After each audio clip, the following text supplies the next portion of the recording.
전편에 이제 뭐 교과서 밖에 얘기한 줌렌즈 역사에 대해서 간단하게 좀 말씀을 드렸었고요.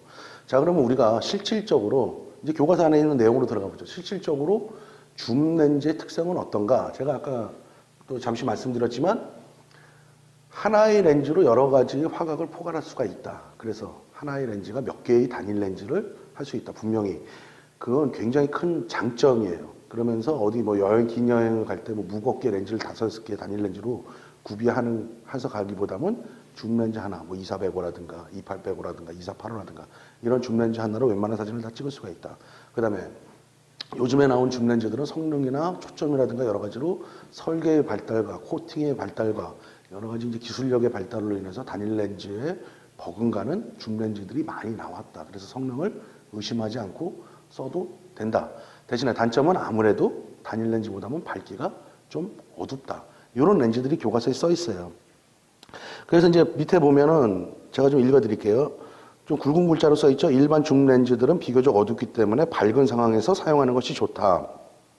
하지만 요즘 나오는 줌 렌즈들은 단일 렌즈보다는 어둡지만 그래도 상당히 밝다. 보통 2.8 밝기를 갖고 있는 것들도 꽤 된다. 비싸지만. 그 다음에 이제 그런 부분들이 있고요. 그렇다면 송보가 생각할 때 그러면 줌 렌즈를 실전적에서 어떻게 사용해야 되는 거예요? 줌 렌즈가 만능의 렌즈냐? 그거 한번 알아볼까요? 그러면 여러분들 혹시 이렇게 얘기를 해보죠. 여러분들이 아까 얘기했던 28, 105의 렌즈가 있어요. 그러면 그 줌 렌즈 하나를 갖고 28, 35, 50, 85, 105까지 그걸 중간 조리기로 다 쓸까요, 여러분? 한번 써보고 계시는 분들도 한번 내가 어떻게 사용하느냐를 머릿속에 그리면서 한번 생각해 보세요. 제가 볼 때는 아무래도 최단쪽하고 최장쪽 줌을 가장 많이 쓰지 않을까요? 28, 105다 그러면 28mm 쭉 당겨서 105mm. 그 중간에 있는 화각이 갖고 있는 것들은 아무래도 좀 쓰임새가 적지 않을까요? 보통 그렇게 쓰게 되거든요. 사람 심리고, 이게. 자, 그렇다면 줌 렌즈는 어떤 식으로 쓰는 게 가장 효과적이냐면, 송보가 볼 때는 이런 부분들이에요. 프레임으로서의 줌 렌즈를 쓰는 게 가장 좋은 거예요. 자, 하나 예를 들어보죠. 3570 줌 렌즈가 하나 있다 이거죠. 그 다음에 내가 50mm를 갖고 있어요. 3570 줌, 50mm 줌가 있어요. 요즘은 3570 줌 렌즈 잘 안 쓰죠. 예를 들어드리기 위한 거예요. 실전에서 이걸 쓰게 되면 내가 어떠한 두 명이 나갔어요. 한 명은 카메라 바디에다 50mm를 꽂고 있어요. 한 명은 카메라 바디에다가 3570 줌 렌즈를 꽂고 있어요. 그래갖고 어떠한 피사체가 있어요. 앞에 나무가 있어요. 그런데 일정 거리에서 그걸 두 명이 같이 찍는다고 가정을 해보자 이거죠. 그랬더니 3570 가진 사람은 줌 렌즈로 딱 가니까 화각이 저 나무가 좀 잘리네? 그랬을 때 어떻게 해요? 줌을 35mm 쪽으로 광각적으로 당긴단 말이에요. 그럼 화각이 들어오는 렌즈에 들어오는 피사체의 크기는 또 다 들어오겠죠. 또 50mm 갖고 있는 사람은 어떻게 해요? 당길고 밀게 할 게 없어요. 그러면 그 사람은 뒤로 한 발짝 물러나서 찍어야 돼요. 그렇죠. 같은 2m 선상에서 어떤 나무를 찍는다 그랬을 때 3570을 갖고 있는 사람은 50mm 쪽으로 했더니 좀 잘려 나무가. 그래서 35mm 쪽으로 밀어버려요. 근데 50mm 갖고 있는 사람은 밀고 자시고 할 줌 그게 없으니까 뒤로 한 발자국으로 떨어져요. 그래서 어쨌거나 둘이 사진을 같이 찍었단 말이에요. 결과의 나무 크기는 어때요?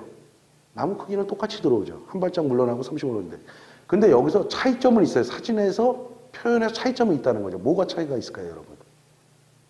표준 렌즈가 해석력이 좋으니까 해석력이 있다. 그러면 나 좀 이렇게 좀 옆으로 빠져 있어. 그러고 뭐가 차이가 있어요? 원근감이 차이가 생겨요. 원근감. 우리가 줌 렌즈를 쓰면서 우리가 간과하고 있는 것들이 있어요. 이 원근감이란 개념이에요. 편하게 쓸 수 있지만 사진적으로 표현할 때는 내가 표현하는 의도와 상관없이 줌의 편리성 때문에 원근감이 과장되거나 또 그렇지 않을 수가 있다는 얘기예요. 그런 부분들이 실전에서 쓸 때 사실은 좀 조심해야 될 부분들이에요. 그래서 사진을 처음 배우시는 분들한테 학원의 강사라든가 대학의 사진과 교수라든가 여러분 이런 분들이 항상 하시는 말씀들이 단일 렌즈를 갖고 시작하고 나중에 그게 익숙해지면 줌 렌즈를 써라. 이런 말들이 이런 부분들 때문에 그래요.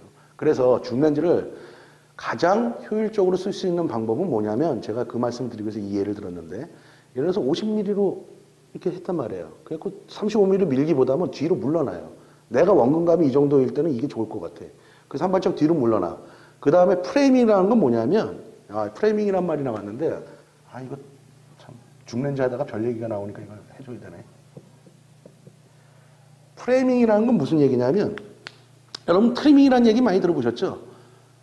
이제 사진을 이제 인화할 거나 프린트할 때 잘라내는 행위인데, 프레이밍은 사진을 찍기 전에 우리가 보는 파인더 안에서 이미 잘라내는 행위를 프레이밍이라고 그래요.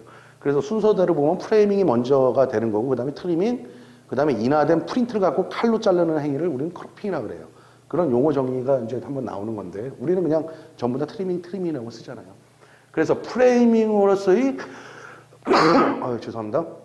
프레이밍으로서의 렌즈로 줌렌즈를 활용하는 게 가장 좋다라는 얘기예요. 50mm 찍어. 근데 조금 옆에 걸리는 게 있어. 그랬을 때 아주 미세하게 줌 조정을 해갖고 완벽한 사진을 얻을 수 있을 때 줌렌즈의 진가가 나오지 않을까 합니다. 자, 줌렌즈 정리해보죠.